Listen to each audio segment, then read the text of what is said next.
ನಮಸ್ಕಾರ. ನೀವು ನೋಡ್ತಾ ಇದ್ದೀರಾ 64 ಚಾನೆಲ್. ನಮ್ಮ ಚಾನೆಲ್ನ 150ನೇ ಪುಸ್ತಕ ಪರಿಚಯದ ಸಂಚಿಕೆಗೆ ನಿಮಗೆ ಸ್ವಾಗತ. ನಾನು ಚಂದನ್.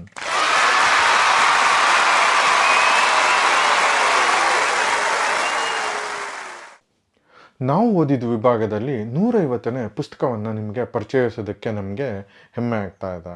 ನಮ್ಮ ಚಾನೆಲ್ನ ಪ್ರತಿ ವಿಡಿಯೋವನ್ನು ನೋಡಿ ನಮಗೆ ಫೀಡ್ಬ್ಯಾಕನ್ನು ಕೊಟ್ಟು ನಮಗೆ ಬೆಳೆಯೋದಕ್ಕೆ ಸಹಾಯ ಮಾಡಿದ ನಿಮ್ಮೆಲ್ಲರಿಗೂ ಒಂದು ಹೃತ್ಪೂರ್ವಕವಾದ ಧನ್ಯವಾದಗಳು.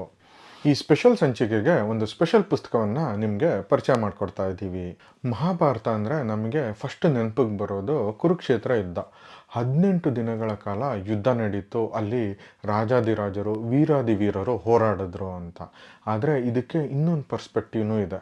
18 ದಿನ ಯುದ್ಧ ನಡೀತಲ್ಲ, ಅಲ್ಲಿ ಯುದ್ಧ ಮಾಡಿದ ಅಷ್ಟು ಜನಕ್ಕೆ ಫುಡ್ ಯಾರು ಸಪ್ಲೈ ಮಾಡ್ತಾಯಿದ್ರು, ರಾತ್ರಿ ಎಲ್ಲಿ ಮಲ್ಕೋತಾ ಇದ್ರು, ಅವರ ಟಾಯ್ಲೆಟ್ಸು ಸ್ನಾನಕ್ಕೆ ಏನು ಮಾಡ್ತಾಯಿದ್ರು, ಇದ್ರ ಬಗ್ಗೆ ಯಾವತ್ತಾದರೂ ನೀವು ಯೋಚನೆ ಮಾಡಿದ್ದೀರಾ? ಹಾಗೆ ಯುದ್ಧದಲ್ಲಿ ಸತ್ತವರ ಹೆಣ ಅಲ್ಲೇ ಕುಳಿತಾ ಇತ್ತಾ? ಆ ಸ್ಮೆಲ್ಲಿಂದ ಅಲ್ಲಿ ಯುದ್ಧ ಮಾಡೋರಿಗೆ ಏನೂ ತೊಂದರೆ ಆಗ್ತಿರ್ಲಿಲ್ವ? ಈ ಥರ ಒಂದು ವಿಭಿನ್ನವಾದ ಪರ್ಸ್ಪೆಕ್ಟಿವ್ನ ಇವತ್ತಿನ ಪುಸ್ತಕ ನಮಗೆ ಕೊಡುತ್ತೆ. ಕುಂತಿಗೆ ವರದಿಂದ ಮಕ್ಕಳು ಹುಟ್ಟಿತು ಅಂತ ಹೇಳ್ತಾರೆ. ಆದರೆ ಇದೆಲ್ಲ ಸಾಧ್ಯನಾ? ಅಥವಾ ವಿಕ್ಕಿ ಡೋನರ್ ಥರ ಆವಾಗಲೇ ಯಾರಾದರೂ ಇದ್ರ? ಗಾಂಧಾರಿಯ 100 ಮಕ್ಕಳು ಅವಳದೇನಾ ಇಲ್ಲ ಬೇರೆಯವ್ರದ? ಮಡಿಕೆಯಲ್ಲಿ ಹುಟ್ಟಿತು ಅಂತ ಹೇಳ್ತಾರೆ. ಇದೆಲ್ಲ ಹೇಗೆ ಸಾಧ್ಯ? ದ್ರೋಣ ಮತ್ತು ಭೀಷ್ಮರಿಗೆ ನಮ್ಮ ಥರನೇ ಕೈ ನೋವು, ಮಂಡಿ ನೋವು, ಬೆನ್ನೋವು ಬರ್ತಾ ಇತ್ತ. ಈ ಥರ ಒಂದು ಡಿಫ್ರೆಂಟ್ ಪರ್ಸ್ಪೆಕ್ಟಿವ್ನ ಇವತ್ತು ನಾವು ಪರಿಚಯ ಮಾಡ್ಕೋತಾ ಇರೋ ಪುಸ್ತಕ ನಮಗೆ ಕೊಡುತ್ತೆ. ನಾವು ಓದಿದ್ದು ವಿಭಾಗದಲ್ಲಿ ಇವತ್ತು ನಾವು ಪರಿಚಯ ಮಾಡ್ಕೋತಾ ಇರೋ ಪುಸ್ತಕ ಪರ್ವ. ಲೇಖಕರು ಎಸ್.ಎಲ್. ಭೈರಪ್ಪ. ಪ್ರಕಾಶಕರು ಸಾಹಿತ್ಯ ಭಂಡಾರ. ಪುಟಗಳು 738. ಬೆಲೆ 845 ರೂಪಾಯಿಗಳು. Genre mythology. ಈ ಪುಸ್ತಕದ ಬಗ್ಗೆ ಮಾತಾಡ್ತಾ ಹೋದರೆ ಒಂದು ದಿನ ಸಾಲಲ್ಲ, ಅಷ್ಟು ಆಸಮ್ ಆಗಿದೆ. ಈ ಪುಸ್ತಕದ ಪ್ರತಿಯೊಂದು ಲೈನನ್ನು ಅಂಡರ್ಲೈನ್ ಮಾಡ್ಕೋಬೇಕು, ಪ್ರತಿಯೊಂದು ಪೇಜನ್ನು ಬುಕ್ ಮಾರ್ಕ್ ಮಾಡ್ಕೋಬೇಕು ಅಂತ ಅನಿಸಿದ್ರೆ ಅದು ಎಕ್ಸಾಜರೇಷನ್ ಅಂತೂ ಅಲ್ವೇ ಅಲ್ಲ. ಭೈರಪ್ಪ ಅವರು ಅಷ್ಟು ಚೆನ್ನಾಗಿ ಬರೆದಿದ್ದಾರೆ. 740 ಪೇಜಿನ ಪುಸ್ತಕ ಹೆಂಗೆ ಓದೋದಪ್ಪ ಅಂತ ನೀವು ಅನ್ಕೋತಾ ಇದ್ರೆ ಫಸ್ಟು ಆ ಥಾಟು ನಮಗೂ ಬಂದಿತ್ತು. ಬಟ್ ಓದ್ತಾ ಆ ಪುಸ್ತಕ ಮುಗ್ದಿದ್ದು ನಮಗೆ ಗೊತ್ತೇ ಆಗಲಿಲ್ಲ. ಭೈರಪ್ಪ ಅವರ ಬರವಣಿಗೆ ಅಂದರೆ ಇದೇನೆ. ಮೊದಲೇ ಹೇಳಿದ ಹಾಗೇ ನಮ್ಮಂಥ ಜನರು ಯೋಚನೆ ಮಾಡದೇ ಇರೋಕ್ಕಾಗದೇ ಇರೋ ಪರ್ಸ್ಪೆಕ್ಟಿವನ್ನು ಈ ಪುಸ್ತಕದಲ್ಲಿ ಮಹಾಭಾರತದ ಬಗ್ಗೆ ಭೈರಪ್ಪ ಅವರು ತಿಳಿಸಿದ್ದಾರೆ. ಅಂಬಿಕೆ ಅಂಬಾಲಿಕೆನ ಸ್ವಯಂವರದಿಂದ ಭೀಷ್ಮ ಎತ್ಕೊಂಡು ಬರ್ತಾರೆ. ಅವರಿಬ್ಬರನ್ನು ವಿಚಿತ್ರ ವೀರ್ಯನಿಗೆ ಕೊಟ್ಟು ಮದುವೆ ಮಾಡ್ತಾರೆ. ಬಟ್ ಅವರಿಬ್ಬರಿಗೆ ಮಕ್ಕಳಾಗಲ್ಲ. ಆದ್ದರಿಂದ ಭೀಷ್ಮ ಏನು ಮಾಡ್ತಾರೆ ಅಂದರೆ ವೇದವ್ಯಾಸರ ಹೆಲ್ಪ್ ತಗೊಂಡು ನಿಯೋಗ ಅನ್ನೋ ಪದ್ಧತಿ ಯೂಸ್ ಮಾಡಿ ಅಂಬಿಕೆ ಅಂಬಾಲಿಕೆಯರಿಗೆ ಮಕ್ಕಳಾಗೋ ಹಾಗೆ ನೋಡ್ಕೋತಾರೆ. ಆವಾಗ ಹುಟ್ಟಿದ್ದೇ ಪಾಂಡು ಮತ್ತು ಧೃತರಾಷ್ಟ್ರ. ಟ್ವಿಸ್ಟ್ ಏನಂದರೆ ಪಾಂಡುಗೂ ಮಕ್ಕಳಾಗಲ್ಲ. ಕುಂತಿ ಮತ್ತು ಮಾದ್ರಿಯರಿಗೂ ಕೂಡ ನಿಯೋಗ ಪದ್ಧತಿಯಿಂದ ಮಕ್ಕಳಾಗೋ ಹಾಗೆ ಮಾಡ್ತಾರೆ. ಈ ನಿಯೋಗ ಪದ್ಧತಿ ಅಂದರೆ ಏನು, ಇದ್ರ ಬಗ್ಗೆ ನಾವು ಯಾಕೆ ಇಷ್ಟು ಮಾತಾಡ್ತಾ ಇದ್ದೀವಿ ತಿಳ್ಕೊಬೇಕು ಅನ್ನೋ ಕುತೂಹಲ ನಿಮಗಿದ್ರೆ ಗೂಗಲ್ ಮಾಡಿ ನೋಡಿ, ಅಲ್ಲಿ ತುಂಬ ಡೀಟೇಲ್ಸು ಸಿಗುತ್ತೆ. ಪಾಂಡವರು, ದ್ರೋಣ, ಭೀಷ್ಮ ಈ ಥರ ಹಲವಾರು ಜನರ ಮೇಲೆ ನಮಗೆ ಪೂಜ್ಯ ಭಾವನೆ ಇದೆ. ಆದರೆ ಈ ಪುಸ್ತಕ ಅವರು ಒಬ್ಬರು ಸಾಮಾನ್ಯ ಮನುಷ್ಯರು, ಅವ್ರಿಗೂ ನಮಗಿರೋ ಹಾಗೆ ಫೀಲಿಂಗ್ಸ್ ಇದೆ ಅಂತ ಹೇಳುತ್ತೆ. ಉದಾಹರಣೆಗೆ ಭೀಷ್ಮ ದ್ರೋಣರನ್ನ ಬೈಕೊಂಡು ಓಡಾಡೋದು, ಹಾಗೆ ದ್ರೌಪದಿ ತನ್ನ ಗಂಡರನ್ನು ಬೈಕೊಂಡು ಓಡಾಡೋದು, ಈ ಥರ ಹಲವಾರು ಸಂಗತಿಗಳನ್ನ ತಿಳಿಸ್ತಾರೆ. ಹಾಗೆ ಗಾಂಧಾರಿ ಮದುವೆ ಆದಮೇಲೆ ಕಣ್ಣಿಗೆ ಯಾಕೆ ಬಟ್ಟೆ ಕಟ್ಕೊಂಡ್ಲು ಅನ್ನೋದಕ್ಕೆ ಈ ಪುಸ್ತಕದಲ್ಲಿ ಭೈರಪ್ಪ ಅವರು ಬೇರೆಯೇ ಪರ್ಸ್ಪೆಕ್ಟಿವ್ ಕೊಟ್ಟಿದ್ದಾರೆ. ಅದು ನಮ್ಮಂತೆ ನಿಮ್ಮಂತೆ ಒಬ್ಬ ಜನಸಾಮಾನ್ಯರಿಗೆ ಆಗಬಹುದಾದಂಥ ಎಕ್ಸ್ಪೀರಿಯನ್ಸು. ಕಡೆಗೆ ಶಾಪ ಅಂದರೆ ಏನು, ಶಾಪದಿಂದನೇ ಎಲ್ಲ ಕೆಲಸ ಆಗ್ಬೋದು ಅನ್ನಂಗಿದ್ರೆ ಯುದ್ಧ ಯಾಕೆ ಬೇಕಿತ್ತು, ಶಾಪ ಕೊಟ್ಟೆ ಅವರನ್ನು ನಾಶ ಮಾಡ್ಬೋದಿತ್ತು. ಈ ಥರ ಎಲ್ಲ ಥಾಟ್ಸು ನಮಗೆ ಈ ಪುಸ್ತಕ ಓದಿದ್ಮೇಲೆ ಬರುತ್ತೆ. ಈ ಪುಸ್ತಕದಲ್ಲಿ ಹಲವಾರು ಇಂಪ್ರೆಸಿಂಗ್ ಲೈನ್ಗಳಿವೆ. ಅದರಲ್ಲಿ ಕೆಲವು ಈ ರೀತಿ ಇವೆ. ಬರೀ ಶ್ರದ್ಧೆಯಿಂದ ಒಬ್ಬನು ಇನ್ನೊಬ್ಬನ ಮಗನಾಗೋಕ್ಕೆ ಸಾಧ್ಯವೇನು? ನಿಜ ತಿಳಿದಿರುವವನು ಸುಳ್ಳುಗಾರನನ್ನು ಬರೀ ದೃಷ್ಟಿಯಲ್ಲೇ ಒಡೆದು ಇಲ್ಲವಾಗಿಸಬಹುದೆಂದು ಆ ದಿನ ತಿಳಿಯಿತು. ಗಂಡಸಿನ ಚತುರತೆಗೆ ಹೆಂಗಸು ಎಲ್ಲವನ್ನೂ ಒಪ್ಪಿಸಿಕೊಳ್ಳುತ್ತಾಳೆ. ಆದರೆ ಅವನು ಅದೇ ಚತುರತೆಯಿಂದ ಇತರ ಹೆಂಗಸರನ್ನು ಮರಳುಗೊಳಿಸಿಯಾನೆಂಬ ವಿವೇಕ ಕಾಣುವುದಿಲ್ಲ. ಬಯಕೆ ಸಮವಾಗದೆ ಪ್ರೀತಿ ಹೇಗೆ ಸಮವಾದೀತು? ಬೇರೆಯವರು ಹೆಂಡತಿಯ ಮೇಲೆ ಕೈ ಮಾಡಿದಾಗ ಮೀನಾಮೇಷವಿಲ್ಲದೆ ಮನಸ್ಸನ್ನು ತೂಗುತಕ್ಕಡಿ ಮಾಡಿಕೊಳ್ಳದೆ ಸಹಜವಾಗಿ ಕ್ಷುದ್ರನಾಗದವನ ಪ್ರೇಮ ಹೇಗೆ ಆಳವಾಗಿದ್ದೀತು. ಮತ್ತಷ್ಟು ಇದೇ ರೀತಿಯ ಸಾಲುಗಳಿಗೆ ನಮ್ಮ ಕನ್ನಡ ಕೋರ್ಸ್ ಇನ್ಸ್ಟಾಗ್ರಾಮ್ ಪೇಜನ್ನು ಫಾಲೋ ಮಾಡೋದು ಮರಿಬೇಡಿ.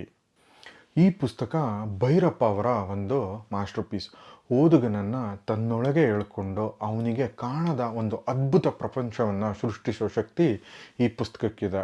ಕೌರವರು ಮತ್ತು ಪಾಂಡವರ ನಡುವೆ ನಡೆದ ಕುರುಕ್ಷೇತ್ರ ಯುದ್ಧದಲ್ಲಿ ನಾವೇ ಪಾರ್ಟಿಸಿಪೇಟ್ ಮಾಡಿದ್ದೀವೇನೋ, ಫಸ್ಟ್ ಪರ್ಸನ್ ಆಗಿ ಆ ಎಲ್ಲ ಘಟನೆಗಳನ್ನು ನೋಡ್ತಿದ್ದೀವೇನೋ ಅನ್ನೋ ಒಂದು ಫೀಲಿಂಗು ಈ ಪುಸ್ತಕ ನಮಗೆ ಕೊಡುತ್ತೆ. ಈ ಪುಸ್ತಕವನ್ನು ಸುಲಭವಾಗಿ ಓದ್ಬೋದು ಅಂತ ಹೇಳೋದಕ್ಕಾಗಲ್ಲ. ಈ ಪುಸ್ತಕವನ್ನು ಓದಲಿಕ್ಕೆ ಅಂತಲೇ ನಾವು ಸಮಯವನ್ನು ಮೀಸಲಾಗಿಡಬೇಕು ಮತ್ತು ಕೆಲವೊಂದು ಪುಟವನ್ನು ರಿಪೀಟಾಗಿ ಓದಲೇಬೇಕು. ಯುದ್ಧ ಮುಗಿದ ಮೇಲೆ ನಡೆದ ಘಟನೆಗಳನ್ನು ಭೈರಪ್ಪ ಅವರು ಕಡೆ 20 ಪುಟದಲ್ಲಿ ಈ ಪುಸ್ತಕದಲ್ಲಿ ಬರೆದಿದ್ದಾರೆ. ಈ ಲಾಸ್ಟ್ 20 ಪೇಜಸ್ ಅಂತೂ ಅತ್ಯದ್ಭುತವಾಗಿದೆ. ನಿಮ್ಮ ಫೇವ್ರೆಟ್ ಸಾಂಗ್ಸ್ನ ಯಾರು ಒಬ್ಬ DJ ಪ್ರತಿಯೊಂದು ಸಾಂಗಿನ ಒಂದೊಂದು ಸಾಲನ್ನ ತೆಗೆದು ರಿಮಿಕ್ಸ್ ಮಾಡಿದರೆ ಹೇಗಿರುತ್ತೆ ಆ ಥರ ಇದೆ. ಘಟನೆಯಿಂದ ಘಟನೆಗೆ ತುಂಬ ಬೇಗ ಜಂಪ್ ಆಗ್ತಾರೆ ಈ ಲಾಸ್ಟು 20 ಪುಟದಲ್ಲಿ. ಈ ಲಾಸ್ಟ್ 20 ಪುಟನ ಮಿಸ್ ಮಾಡಿಕೊಂಡ್ರೆ ನೀವು ಒಂದು ಅನನ್ಯವಾದ ಎಕ್ಸ್ಪೀರಿಯನ್ಸ್ನ ಕಳ್ಕೊತೀರಾ. ದ ಪವರ್ ಆಫ್ ಇಮ್ಯಾಜಿನೇಷನ್ನ ಇಲ್ಲಿ ನೀವು ಅನುಭವಿಸ್ಬೋದು.